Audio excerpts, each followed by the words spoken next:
Chers amis, bonjour, Parashat Bamidbar, Taf Shin Pe Gimel. À la fin de la paracha, il est écrit la chose suivante: Velo yavou lirot kebala et kodesh vameto. Les bénis Israël, Hachem, il demande que les bénis Israël ne regardent pas au moment où on va envelopper le tabernacle de peur qu'il ne meure.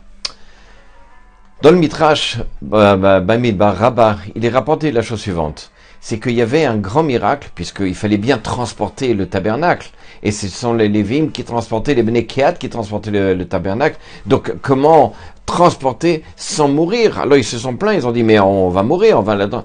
Alors là-bas ils sont allés voir Aaron, et Akadosh Baruch Hu leur a dit: ne vous inquiétez pas, ça sera enveloppé, et lorsque vous le mettrez au sol ou le porterez, ça sera toujours avec une enveloppe, avec ce qu'on appelle une sorte de parochette qui était par-dessus.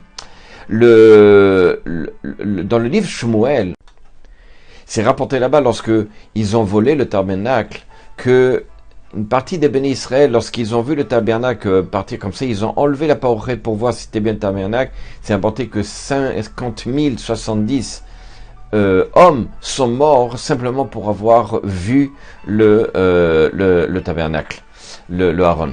Alors, le Ben Ishraï, il pose une question extraordinaire. Toute chose, comme disait Chachamim, on doit commencer de façon bien et on doit finir bien. C'est-à-dire, le Rama, il rapporte au nom du Rambam, comme quoi lorsqu'on commence un passouk, lorsqu'on commence quelque chose, on doit commencer par une belle chose et on doit finir par une belle chose. Et là, il dit le Ben Ishraï, comment est-ce possible que la paracha, elle finisse par quelque chose qui a l'air négatif, puisque tout celui qui verra le tabernacle, il verra le Aaron, il mourra. C'est comme ça, c'est rapporté dans le Shulchan Aruch, Siman Kuf Lamed Chet, 138, le chapitre 138. Alors, le Ben Ishraï dans Rav Pe'alim, il répond à cette question-là. Évidemment, c'est quelqu'un qui a posé la question. Il répond et il lui dit, mais il y a d'autres parachutes dans lesquels on voit que ça s'est mal fini.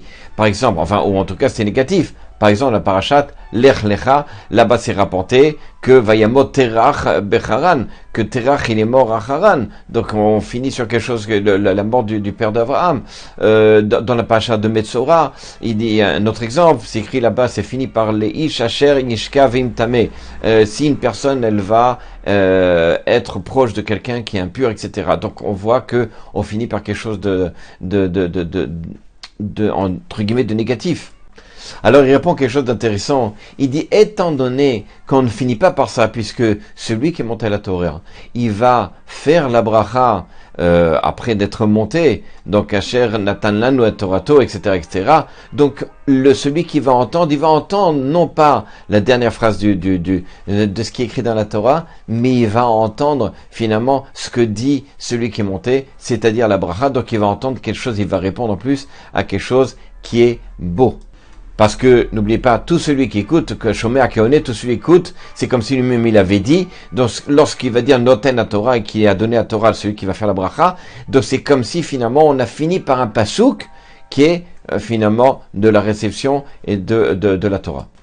Par contre, il dit que celui qui fait Shnei Mikra Bechagno, c'est-à-dire celui qui fait la mitzvah de lire 2 fois le pasouk et la traduction en araméen, qui est la mitzvah de le faire chaque semaine, effectivement, là, il dit qu'on finira pas par ce pasouk-là, mais on dira un autre pasouk, soit un pasouk qui est après, la paracha d'après, soit un autre pasouk dans la paracha, qui est un joli pasouk, hein, qui est quelque chose qui est positif, avec le Tirgum.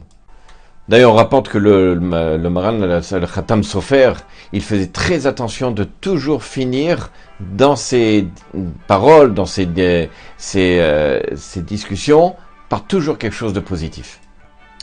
Alors c'est rapporté dans le Otsar Pelot Torah, d'après un certain Rav Ungar, qu'il aurait voulu expliquer le Ben Ishraï en disant qu'il est un peu étonné parce que d'après le Rama, c'est sûr qu'on finit sur quelque chose qui a l'air négatif. À quoi sert de faire une bracha birkat Torah? Celui qui va entendre, il entend finalement le dernier pasouk, c'est le pasouk, c'est pas la bracha. Alors il dit qu'en fait même le pasouk où c'est écrit de faire attention à à ne pas regarder le Aaron de peur qu'il meure, c'est quelque chose, c'est prévenir. Ce n'est pas celui, attention, tu vas voir et maintenant tu vas mourir. C'est prévenir. Donc au contraire, c'est très bien. C'est-à-dire que la personne, elle va vivre tant qu'elle fera attention à ne pas regarder. C'est comme ça qu'il veut voir. Même pour la paracha dans l'Echlecha, il voudrait expliquer comme ça à propos de Terah, que comme Terah, même si d'après certains, il a fait tchouva à la fin de sa vie, mais on dit que la mort, elle est mechaperet à la vonote. La mort, elle expie les fautes d'une personne. Donc c'est probablement que le père de Terah qui faisait Avodazar, qui faisait l'idolâtrie, le fait qu'il meure, eh ben c'est une capara. C'est pour ça que le passou qui finit aussi par ça. Comme ça, il voudrait dire. En tous les cas, sachez que chaque chose que l'on commence doit toujours être de façon positive, et lorsqu'on finit quelque chose, doit toujours être positif. Shabbat shalom, à bientôt.